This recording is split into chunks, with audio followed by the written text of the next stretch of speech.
আজকে বানাচ্ছি ঠাকুরবাড়ির fish fry. প্রথমে শুকনো কড়ায় মুসুর ডালগুলোকে একটু ভেজে নিতে হবে।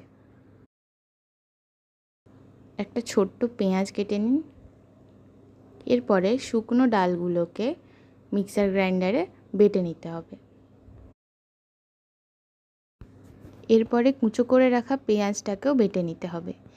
এরপরে 3 পিস মাছের মধ্যে আমি একে একে অ্যাড করতে থাকবো হলুদ, জিরে গুঁড়ো, ধনে গুঁড়ো, লঙ্কা গুঁড়ো, পেঁয়াজ বাটা, সর্ষের তেল, আদা রসুন বাটা আর একটুখানি টক দই।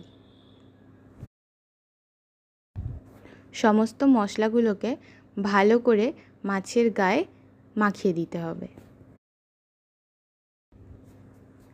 এরপরে গুঁড়ো করে রাখা মুসুর ডালের ওপরে মশলা মাখানো মাছটা ভালো করে কোট করে নিন।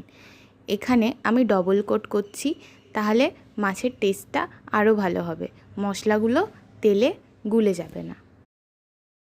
মশলা মাখানো হয়ে গেলে মাছগুলোকে কিছুক্ষণের জন্য রেখে দিতে হবে। এরপরে কড়ায় সর্ষের তেল এবং সাদা তেল মিশিয়ে মাছগুলোকে আস্তে আস্তে ভেজে নিতে হবে।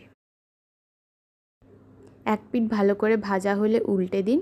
এরম সোনালি বাদামি রং হওয়া অবধি অপেক্ষা করতে হবে।